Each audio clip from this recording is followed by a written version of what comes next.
This is a fascinating piece that Adam Johnson wrote for Alternet, titled, "After Exploiting Prisoners for Years, MSNBC Still Won't Cover the National Prison Strike." And this is, I had not in my own mind put two and two together on this, but it's so obvious.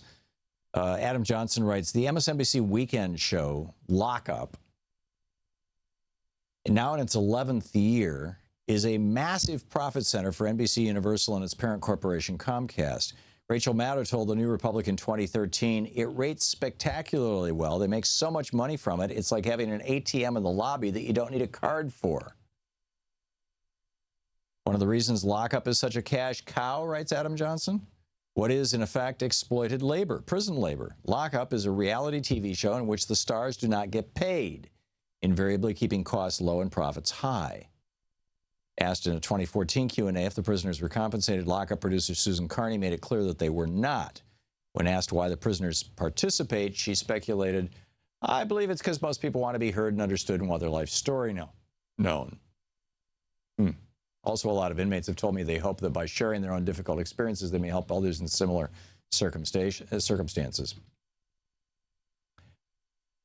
This was author and ex-convict Mansfield Fraser, in his 2013 dressing down of the show, wrote, prison and jail administrators are pimping out prisoners to production companies who make what they euphemistically call documentaries by filming the most deranged inmates they can find and putting them on the air to satisfy the prurient, jaded, and schadenfreude-filled desire of a desensitized public. We don't allow TV cameras into mental institutions, not yet anyway, so producers do the next best thing and capture the images of these walking wounded where they can, in jails and prisons, which by default have become our nation's largest warehouses of the mentally ill.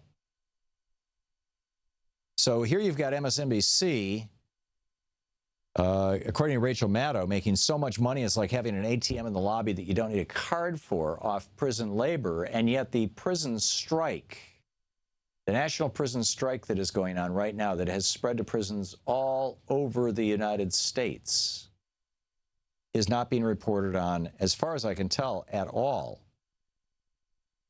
And which is the whole point of this article.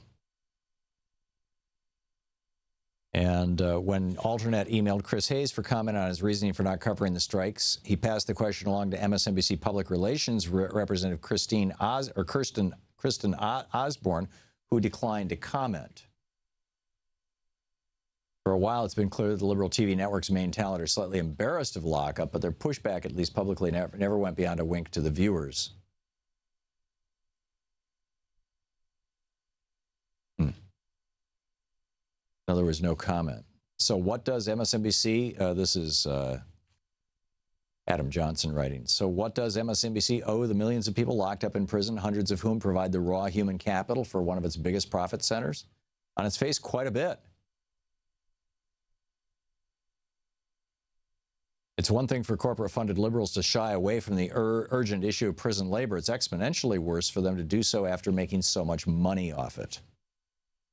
Well said. It's pretty amazing.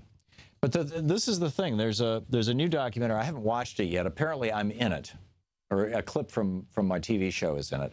It's a new Netflix documentary called 13, if I have this right, and it's about the 13th Amendment. And I haven't seen it. I've just seen the trailer, and I don't know what part of me is in it. I've just had several people tweet it at me. And, one of these nights or maybe over this weekend, Louise and I are going to sit down and watch the thing. But apparently what it's about is the fact that prior to the 13th Amendment being passed in the United States, slave labor was legal. I mean, slave labor was in our Constitution. And the 13th Amendment ended slavery with a giant loophole. It said that if you are a criminal, you may still be a slave. And so what happened, particularly in the South, where most of the African Americans were living at the time, what happened was that they started criminalizing things left and right, jaywalking and loitering and spitting on the street and looking at white women and, criminalizing anything they could in order to put black people in jail so that the 13th Amendment injunction against slavery no longer worked, so they had prison labor. We have more people in prison right now in the United States than any other country in the world, including the communist dictatorship of China. We have more people in prison, as far as we can tell, than North Korea. Of course, it's a much smaller country, but even on a per capita basis, apparently, we have more people in prison.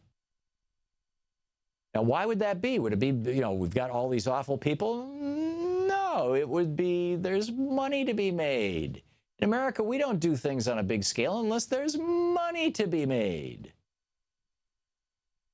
And so the prisons are turning into workhouses. The prisoners are paid anywhere from nothing to 30, 40 cents an hour, which would be illegal if they weren't prisoners under the 13th Amendment. It's slave labor.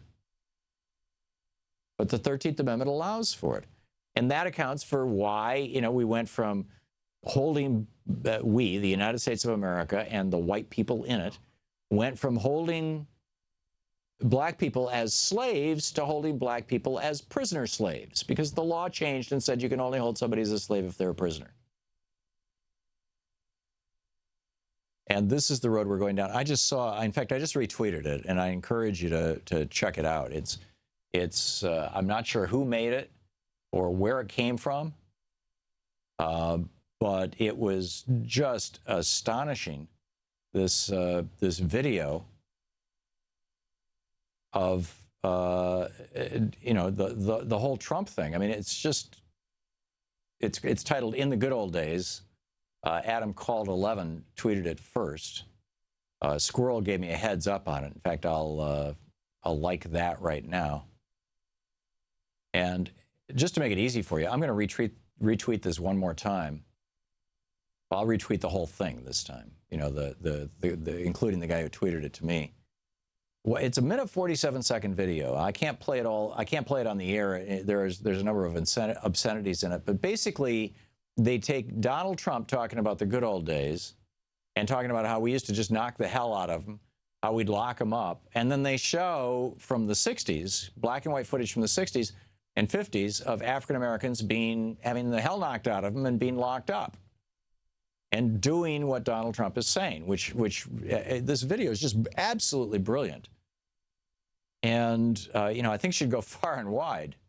It's probably something that was put together by the Clinton campaign, but there's no attribution at the end of it. But I'm guessing it's been clipped for YouTube, Twitter usage.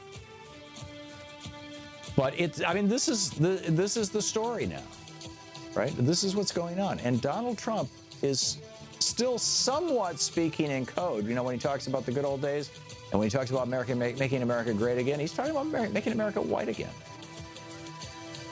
And keeping all those black people in prison where they can be literally slave labor.